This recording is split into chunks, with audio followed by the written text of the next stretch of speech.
India అండి. Yeah, అందరికీ అండి. మీకు మేము చెప్పాలి, ఎస్. మీరు అక్కడ కష్టపడి వచ్చారు, మీరు అక్కడ పనిచేసి వచ్చారు, మీరు సేవలు అందించి వచ్చారు. థ్యాంక్ యూ అండి. ఎలా సార్ ఇది ఇప్పుడు ఏం జరగబోతోంది నెక్స్ట్? సో అందరికీ తెలిసిపోయింది భారతదేశం పాకిస్తాన్ మీద ఒక దాడి చేసింది అని. అండ్ దీంట్లో మెసేజింగ్ చాలా క్లియర్ గా ఉందండి.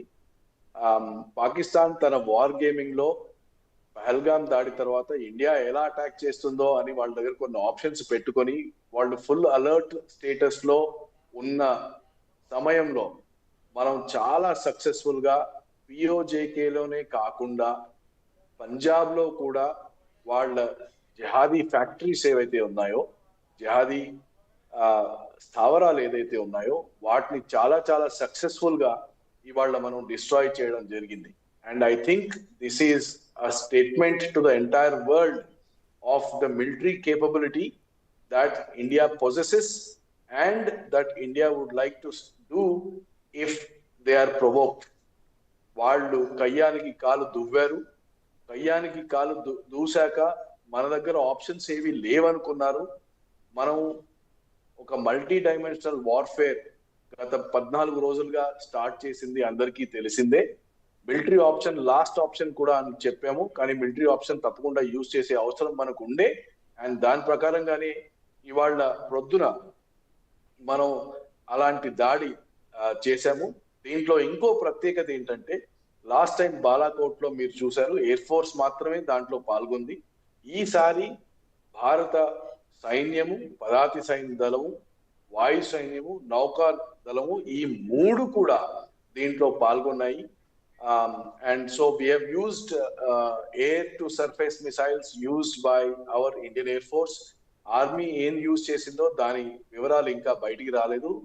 నేవీ ఏం యూజ్ చేసిందో దాని వివరాలు కూడా ఇంకా బయటికి రాలేదు.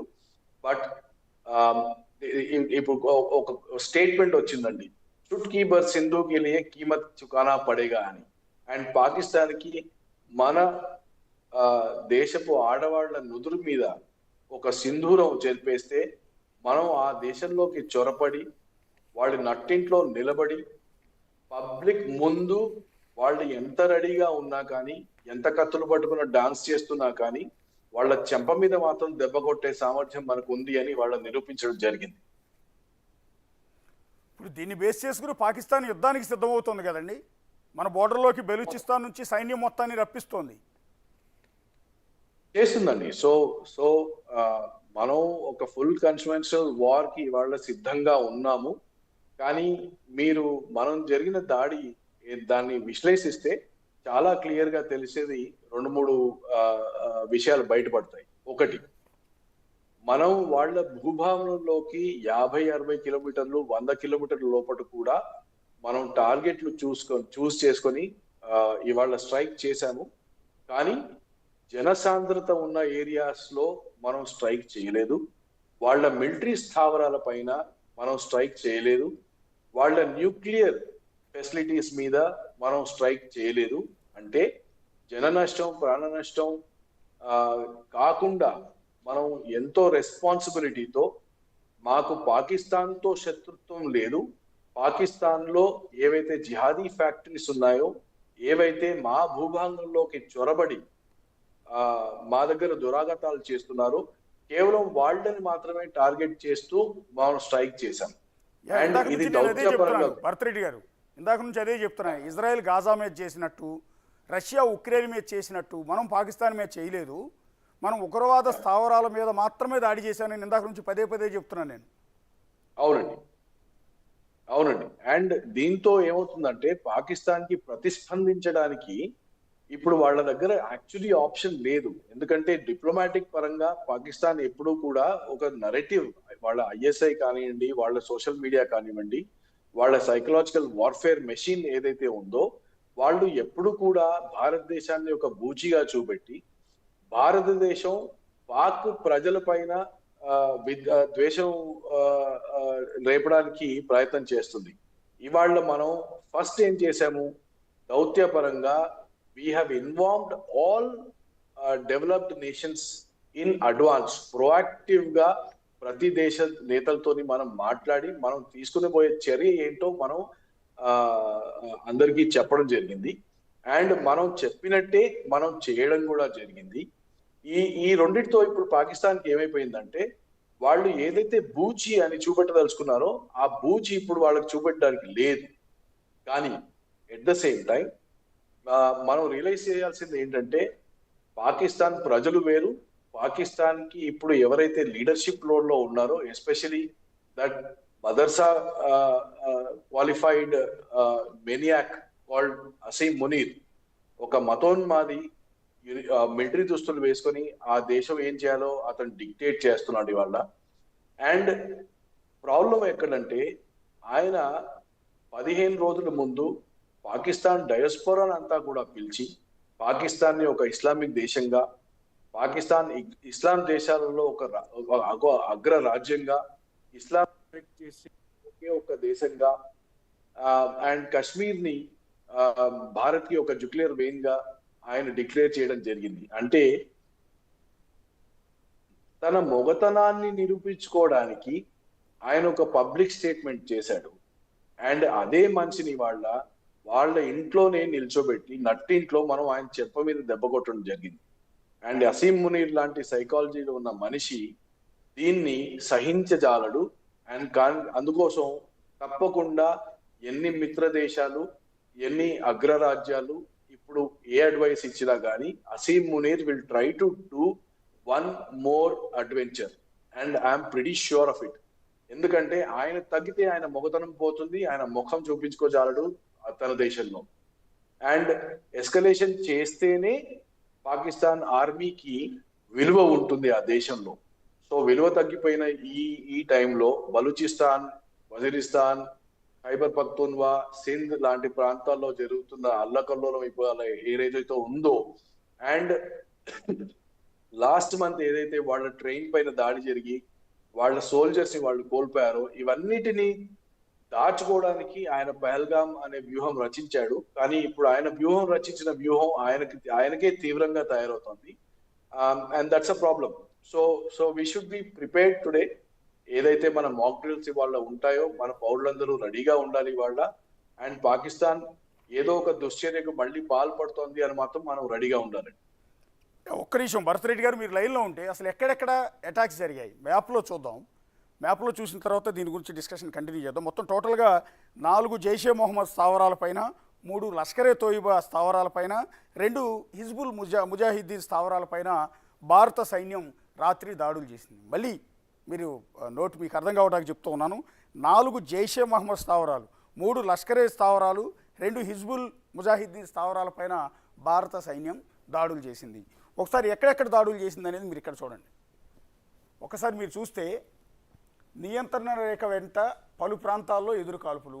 ఇది నియంత్రణ రేఖ మనకి పాకిస్తాన్కి మధ్య. ఇక్కడ శ్రీనగర్ ఉంది, మీరు చూడొచ్చు. ఇక్కడ జమ్మూ ఉంది. సో ఈ సరిహద్దుల్లో మన గడ్డ మీద నుంచి, మన భూమి మీద నుంచి ఇక్కడ పాకిస్తాన్పై మనం దాడులు చేశాము.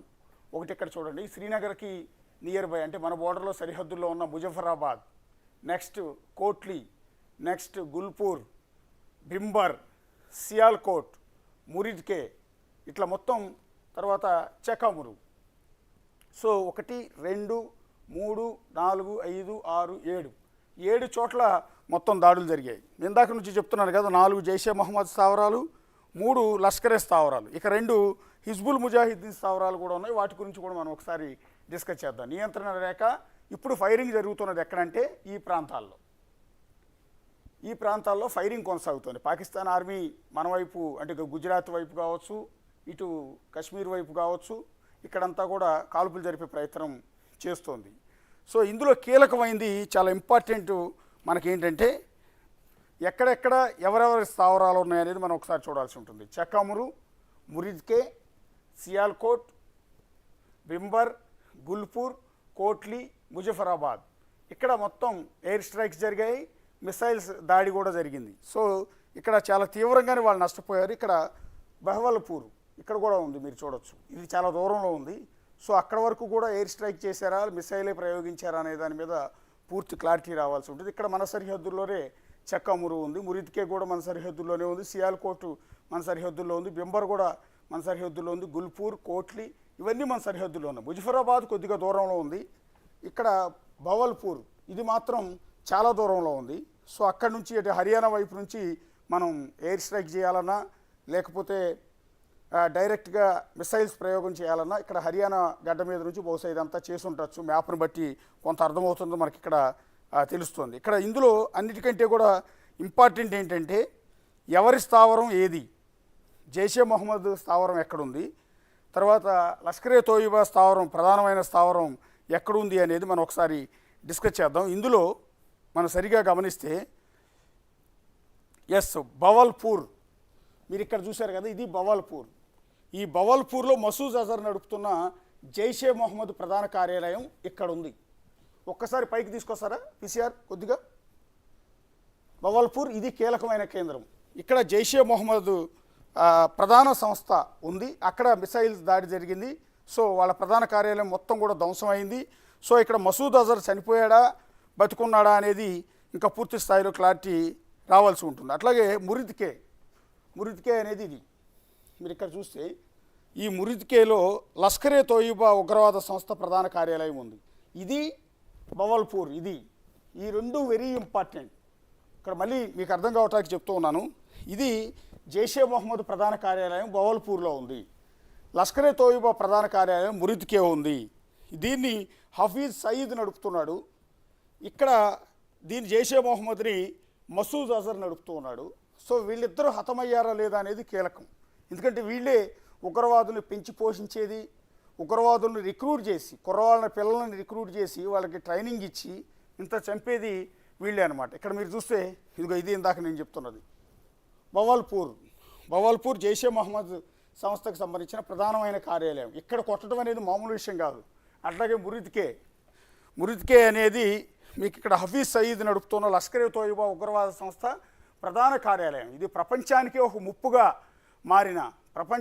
ముప్పుగా మారిన భారత్కి ఎప్పుడు ఇబ్బందికరంగా మారిన ఈ లష్కరే తోయిబా ప్రధానమైన కార్యాలయం ఈ మురిద్కేలో ఉంది. ఇక్కడ భవల్పూర్ జైషే మొహమ్మద్ ప్రధాన కార్యాలయం. ప్రపంచ దేశాలు మొత్తం కూడా ఇటు లష్కరే తోయిబా కావచ్చు, జైషే మొహమ్మద్ కావచ్చు, ఈ రెండు సంస్థలు కూడా నిషేధించాయి. ఈ ఉగ్రవాద కార్యకలాపాలతో చిన్న చిన్న పిల్లలను కూడా రిక్రూట్ చేసి వాళ్ళకి ఉగ్రవాద శిక్షణలు ఇప్పించి ప్రపంచం మీదకు ఉసిగొలిపి జనాల ప్రాణాలు తీసి ప్రపంచం మొత్తాన్ని కూడా అల్లకల్లోలం చేస్తుంది. ప్రశాంతంగా బతకాల్సిన దేశాలన్నింటినీ కూడా అల్లకల్లోలం చేస్తుంది పాకిస్తాన్. ఇక్కడ సియాల్కోట్, భింబర్, గుల్పూర్ ఇవన్నీ కూడా చూడాల్సి ఉంటుంది. ఇక్కడ కొన్ని ఇంపార్టెంట్ ఇన్ఫర్మేషన్ కూడా మీకు ఇవ్వాలి. అదేంటంటే 1999లో హైజాక్ చేయబడిన IC-814 ప్రయాణికులకు బదులుగా మసూద్ అజర్ను విడుదల చేసిన తర్వాత భవల్పూర్ జైషే ఉగ్రవాద సంస్థ కేంద్రంగా మారింది. 1999లో మీకు బాగా గుర్తుంటుంది, కాందహార్ హైజాక్ అంటారు. ఆ ఫ్లైట్ని హైజాక్ చేసి IC-814 ప్రయాణికులను మనకు అప్పచెప్పాలి అంటే ఈ మసూద్ అజర్ను విడుదల చేయాలని అప్పుడు డిమాండ్ పెట్టారు. అప్పుడు విడుదల చేశారు. సో అక్కడ విడుదలైన తర్వాతే ఇదిగో ఈ విధంగా యాక్చువల్లీ మొదట్లో అతను భారత సైన్యం పట్టుకుంది, మన కంట్రోల్లోనే ఉన్నాడు. కానీ అతను విడుదల చేయించడం కోసం కాందహార్ హైజాక్ చేశారు. ఆ విమానాన్ని హైజాక్ చేసి ఆ ప్రయాణికులను వదిలిపెట్టాలి అంటే ఈ మసూద్ అజర్ను విడుదల చేయాలని చెప్పి డిమాండ్ చేశారు. సో అలాంటి మసూద్ అజర్ ఇగో బహోల్పూర్లో ఇప్పుడు ఈ ఉగ్రవాద సంస్థ లష్కరే తోయిబా జైషే మొహమ్మద్ సంస్థని ఇక్కడ స్టార్ట్ చేశాడు. జైషే సంస్థ అనేది ఉగ్రవాదులకు అడ్డాగా మారింది. అప్పటి నుంచి ఈ సంస్థ భారతదేశంలో వరుస ఉగ్ర దాడులకు పాల్పడుతూనే ఉంది. ఇందాక నేను చెప్తున్న బహోల్పూర్ నుంచి అక్కడ అడ్డాగా చేసుకుని మసూద్ అజర్ చేసిన దారుణాలు అన్నీ ఇన్ని కాదు. 2001లో పార్లమెంటు మీద దాడి చేశారు. 2000లో జమ్మూ కాశ్మీర్ అసెంబ్లీపై దాడి చేశారు. 2016లో పఠాన్కోట్లో IAF స్థావరంపై దాడి చేశారు. 2019లో పుల్వామాలో ఆత్మాహుతి బాంబు దాడి చేశారు. లాహోర్ నుంచి 30 కిలోమీటర్ల దూరంలో ఉన్నదే మురిద్కే. ఇది మురిద్కే. లాహోర్ పాకిస్తాన్లో ఉన్న లాహోర్కు 30 కిలోమీటర్ల దూరంలో ఉన్నదే మురిద్కే. ఇది మురిద్కే. ఇందాక మనం భవల్పూర్ గురించి మాట్లాడుకున్నాం. ఇది మురిద్కే. ఇది లాహోర్ నుంచి 30 కిలోమీటర్ల దూరంలో ఉన్నది. 1990 నుంచి LET ప్రధాన కార్యాలయంగా ఉందంటే లష్కరే తోయిబా ప్రధాన కార్యాలయం ఇక్కడ ఉంది. ఇందాక మనం మాట్లాడింది జైషే మొహమ్మద్ సంస్థ. మసూద్ అజర్కి సంబంధించిన ప్రధానమైన కార్యాలయం బహౌల్పూర్లో ఉంది. ఈ మురిద్కే దగ్గరికి వస్తే ఇది లాహోర్ నుంచి 30 కిలోమీటర్స్ దూరంలో ఉంటుంది. 1990 నుంచి కూడా లష్కరే తోయిబాకు ప్రధాన కార్యాలయంగా ఉంది. 1990 నుంచి ఇది ప్రధాన కార్యాలయంగా ఉంది. దీనికి హఫీజ్ సయీద్ దీనికి నాయకత్వం వహిస్తూ ఉన్నాడు. 26/11 ముంబై ఉగ్రవాద దాడికి కూడా అతనే బాధ్యత వహించాడు. అంటే ఇక్కడ నుంచే మొత్తం ఆపరేషన్ అంతా కూడా జరిగింది. ముంబైలో ఉన్న తాజ్ హోటల్ కావచ్చు, మరికొన్ని చోట్ల జరిగిన దాడి మొత్తానికి మూల కారణం ఇదిగో ఈ కార్యాలయం నుంచి ఆపరేషన్ జరిగింది. అక్కడ మసూద్ సయీద్ నాయకత్వం వహించాడు. ముంబై ఉగ్రదాడి కూడా మేమే చేసామని అతను ప్రకటించాడు. జమ్మూ కాశ్మీర్, బెంగళూరు మరియు హైదరాబాద్ సహా దేశంలోని అనేక ఇతర ప్రాంతాల్లో కూడా ఉగ్రవాద దాడులు నిర్వహించిందని అధికారులు చెప్పారు. సో ఇప్పుడు ఇందాక నుంచి నేను చెప్తున్నట్టుగా ఒకటి ఈ బహౌల్పూర్లో జైషే మొహమ్మద్ సంస్థ ప్రధాన కార్యాలయం ఉంది. మురిద్కే ఇది లాహోర్ నియర్ బై, లాహోర్కి 30 కిలోమీటర్ల దూరంలో ఉన్న ఈ మురిద్కే పైన దాడి చేయటం అంటే మాటలు కాదు. సో ఇక్కడ ఎయిర్ స్ట్రైక్ జరిగింది. ఇక సియాల్కోట్, బింబర్, గుల్పూర్, కోట్లీ ఇక్కడ మొత్తం కూడా మొత్తం అటాక్ జరిగింది. ఎయిర్ స్ట్రైక్ జరిగాయి, మిసైల్స్ దాడి జరిగాయి. ఇది చెక్కామూరు, ఇక్కడ కూడా ఎయిర్ స్ట్రైక్ జరిగింది, మిసైల్ దాడి జరిగింది. సో ఇవన్నీ కూడా మన నియంత్రణ రేఖ దగ్గరలో ఉన్నాయి. ఒక బహౌల్పూర్ మాత్రం చాలా దూరంలో ఉంది. సో అక్కడి నుంచి ఇక్కడికి మన వాళ్ళు మిసైల్స్ ప్రయోగించడం కావచ్చు, ఎయిర్ స్ట్రైక్ చేయడం కావచ్చు, మొత్తం ఒక కోలుకోలేని దెబ్బతీశారు. ఒక విధంగా చెప్పాలి అంటే పాకిస్తాన్ని ఒక కోలుకోలేని దెబ్బతీసింది భారత సైన్యం. సో అందుకని మనందరం కూడా టీవీ చూస్తున్న ప్రతి ఒక్కళ్ళు ఒక్కసారి అనుకోండి జై హింద్ అని. ఒక్కసారి మీరందరూ అనాలి, జై హింద్ అనాలి. ఎందుకంటే ఇవాళ మనం గర్వంగా చెప్పుకోవాలి. ఎందుకంటే పర్యాటకులు అక్కడ అందమైన కశ్మీరాన్ని చూడటానికి ఎక్కడికో పెహల్గాం వెళ్ళిన మన వాళ్ళని అత్యంత దారుణంగా కాల్చి చంపారు. నువ్వు హిందువా ముస్లింవా అని అడిగారు. నుదుటి సింధూరాన్ని తుడిచేశారు. ఆడవాళ్ళ నుదుటి సింధూరాన్ని తుడిచేశారు. వాళ్ళ ప్యాంటులు ఓపెన్ చేసి వాళ్ళకి సుంతి జరిగిందా లేదా, సుంతి జరిగితే ముస్లిం సుంతి జరగలేదు అంటే హిందూ అని అర్థం. కొంతమంది పాపం ప్రాణాలు కాపాడుకోవడానికి మేము ముస్లిం అని అబద్ధం చెప్పారు. అబద్ధం చెప్పిన వాళ్ళ ప్యాంట్ ఓపెన్ చేసి సుంతి జరగలేదు కాబట్టి నువ్వు హిందూ అని కాల్చేశారు. ఇంకొంతమందిని కల్మా చదవమన్నారు. ఒక ప్రొఫెసర్ కల్మా చదివాడు. ఆయనకి ఎక్కడ పాపం ముస్లింతో పరిచయాలు ఉన్నట్టున్నాయి. సో దానివల్ల కల్మా చదివాడు, ఆయన బతికిపోయాడు. సో ఇంత దారుణమా, ఇంత అమానుషమా, ఒక మతాన్ని అడ్డం పెట్టుకుని ఇంకో మతం మీద దాడులా? భారతదేశం అన్ని మతాలకు నిలయం. భారతదేశంలో ఆ మతం ఈ మతం కాదు, ఎన్ని మతాలు ఉంటాయి భారతదేశంలో, ఎన్ని కులాలు ఉంటాయి. అయినా కూడా మనందరం భారతీయులం అని బతుకుతూ ఉంటాం. పాకిస్తాన్ ఇస్లామిక్ దేశం, అక్కడ మైనారిటీలు హిందువులు అతి కొద్దిమంది మాత్రమే ఉన్నారు. సో అలాంటి ఇస్లామిక్ దేశం భారతదేశం పైన దాడులకు ఉసుగొలిపి